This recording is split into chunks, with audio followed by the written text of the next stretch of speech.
Hi everyone, I hope you all are doing good. So जैसे कि NEET की final date announce हो चुकी है, दैट इज़ 3 मई।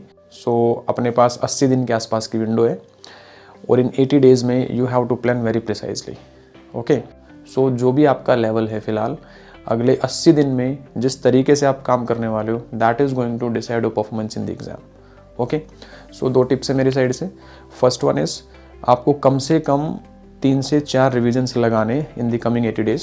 ओके, पहला रिवीजन हर हालत में 10 मार्च तक पूरा हो जाना चाहिए, मैक्स टू मैक्स 15 मार्च, है ना। उसके बाद देखो आप second, third and fourth revision 25 अप्रैल तक हमको ये सब चीज़ें समराइज करनी है। मिनिमम 4 रिवीजन्स अपन को चाहिएगा, ठीक है। तो इसके लिए थोड़ा सा आपको फास्ट फॉरवर्डेड वे में चीज़ें करनी पड़ेंगी। क्वेश्चंस की ज़्यादा टेंशन नहीं लेनी है, बिकॉज आप जहाँ भी पढ़ रहे हो किसी न किसी टेस्ट सीरीज़ के साथ आप जुड़े होंगे फिलहाल, यस नो। तो जो भी प्लानिंग करो, सबसे पहले तो टेस्ट सीरीज़ के सिलेबस के अकॉर्डिंग प्लानिंग करो। और दूसरी चीज़, टेस्ट सीरीज़ के सारे सवाल भी अगर कॉन्सेप्चुअली हम रेडी कर लेते हैं ना, तो कोई भी कॉन्सेप्ट नहीं बचने वाला है, ठीक है। सारी चीज़ें कवर हो जाएंगी उसके थ्रू।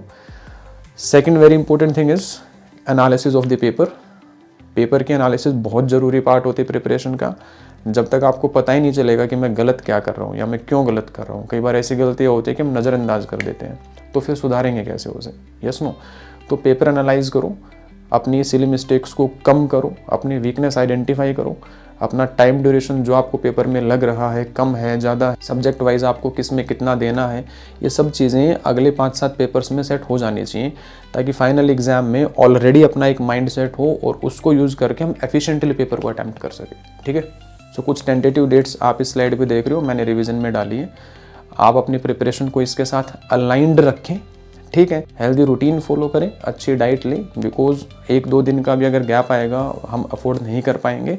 और पेशेंटली पढ़े, है ना। This is going to be long fight, तो जल्दबाजी नहीं करनी है। एक बार प्लानिंग करके उसको पेशेंटली फॉलो करते रहो। आप अपने लिए जो भी प्लानिंग बनाओगे बेस्ट प्लानिंग होगी वो, ठीक है, बशर्ते आप उस पर कंसिस्टेंट रहें।